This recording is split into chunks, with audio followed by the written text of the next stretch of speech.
Olha só, a recusa à vacina ou ao uso de máscara pode levar à demissão por justa causa. Olha só, a campanha nacional de vacinação contra a Covid está prestes a começar, mas em meio à disseminação de desinformação, muitos brasileiros afirmam que não vão se vacinar, não vão tomar o imunizante. Mas essa decisão, no entanto, pode custar o próprio emprego para quem é empregado. Quem vai explicar para a gente isso é o advogado Henrique Messias, está com a gente pela internet e vai informar se há realmente esse fundamento jurídico, com que base pode acontecer, por exemplo, uma demissão por justa causa se a pessoa se recusar a se vacinar. Boa noite, doutor. Boa noite, amigo Edson. Boa noite aos telespectadores que nos assistem na TV Pajuçara. E existe uma base jurídica, assim, alguma jurisprudência, alguma determinação, por exemplo, em instâncias federais que dizem isso, doutor? Edson, nós temos na nossa legislação trabalhista, na CLT, algumas situações em que o empregado pode ter seu contrato rescindido por justa causa. Tá? Dentre essas situações, nós temos uma situação específica se o empregado for insubordinado ou for indisciplinado. Então, se eventualmente ele deixa de cumprir com as normas, as regras da empresa, se ele é indisciplinado, ele pode ter o contrato rescindido por justa causa. E uma das normas da empresa, principalmente em algumas atividades específicas, como as atividades de saúde, por exemplo, pode ser no sentido de que o trabalhador precisa estar vacinado. Então, se eventualmente o trabalhador é indisciplinado e não cumpre essa regra da empresa específica, que é justificável, tendo em vista que ele trabalha na saúde, ele pode sim ter seu contrato rescindido por justa causa. Especificamente, então, para quem, por exemplo, nesse primeiro momento, trabalha com saúde, que são os primeiros que vão ser vacinados. Mas isso pode, por exemplo, ter alguma repercussão em uma empresa que não seja da saúde ou aí já é mais complicado? Tá, Edson, a Constituição Federal exige que a empresa resguarde a saúde do trabalhador, enquanto prestador de serviço.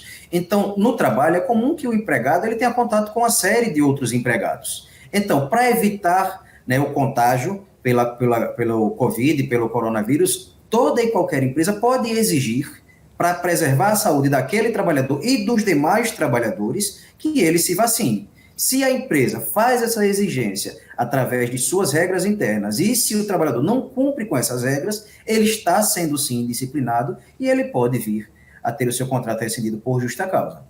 E aí, no caso, isso já com a base da lei trabalhista. E se houver, por exemplo, algo aprovado novo agora, por exemplo, vai apenas reforçar essa situação. Inclusive, o próprio STF diz que os brasileiros não serão obrigados a tomar a vacina, mas podem ter que sofrer algumas punições, vamos dizer assim.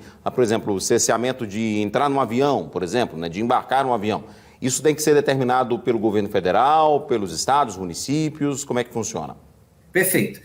O STF se manifestou sobre o assunto recentemente, no final do ano passado, ano de 2020, e a decisão do STF foi nesse sentido, que é sim possível que se imponha a vacinação para o cidadão, mas o cidadão não vai ser naturalmente coagido a fazer uso da vacina. Se eventualmente ele não usar a vacina, ele pode sofrer algumas sanções. Lembrando que isso não é uma coisa nova, tá, Edson? A gente já sabe, por exemplo, que para fazer determinadas viagens para alguns lugares, o cidadão precisa estar sim vacinado. Então, o que o STF disse foi isso, que a vacina é obrigatória, a pessoa pode fazer o uso da vacina ou não, mas se ela não fizer, ela pode pode sofrer algumas sanções. Uma criança, por exemplo, que não tem o seu cartão de vacina não está atualizado, não pode fazer a matrícula nas escolas públicas. Tá? Então, não é uma coisa nova, o STF então, somente reafirmou aquilo que já se seguia. E às vezes é preciso ter essa reafirmação, porque muitas pessoas continuam teimando e replicando notícias falsas. Agora, doutor, é importante frisar o que o senhor falou.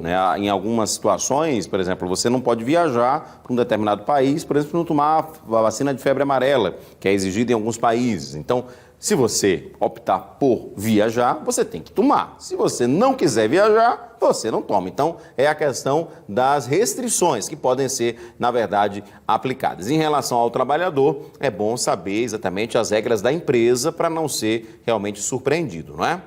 Isso.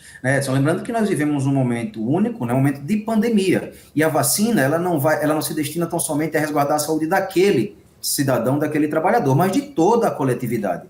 então é necessário, né, o uso da vacina. Se eventualmente o trabalhador não quiser entender que não deve fazer o uso da vacina, não será coagido a fazê-lo, mas pode sim sofrer algumas sanções impostas pela federação, pelos estados, pelo município e até pela empresa, se isso estiver expresso no regulamento interno da empresa. E é importante frisar, pela situação que nós estamos, né, não é uma questão de direito individual, é a questão do direito coletivo, né? Perfeito, né? Na medida em que você não toma vacina, você não está se expondo só à doença, né? Você se expõe e também você expõe aquelas pessoas com as quais você tem contato. Doutor, muito obrigado pela sua participação aqui ao vivo no nosso Cidade Alerta Alagoas, pelos esclarecimentos, e a gente tem que exatamente passar informação, que é muito importante para combater tantas notícias falsas que rodam por aí. Muito obrigado, uma boa noite. Boa noite, Edson, boa noite a todos os telespectadores.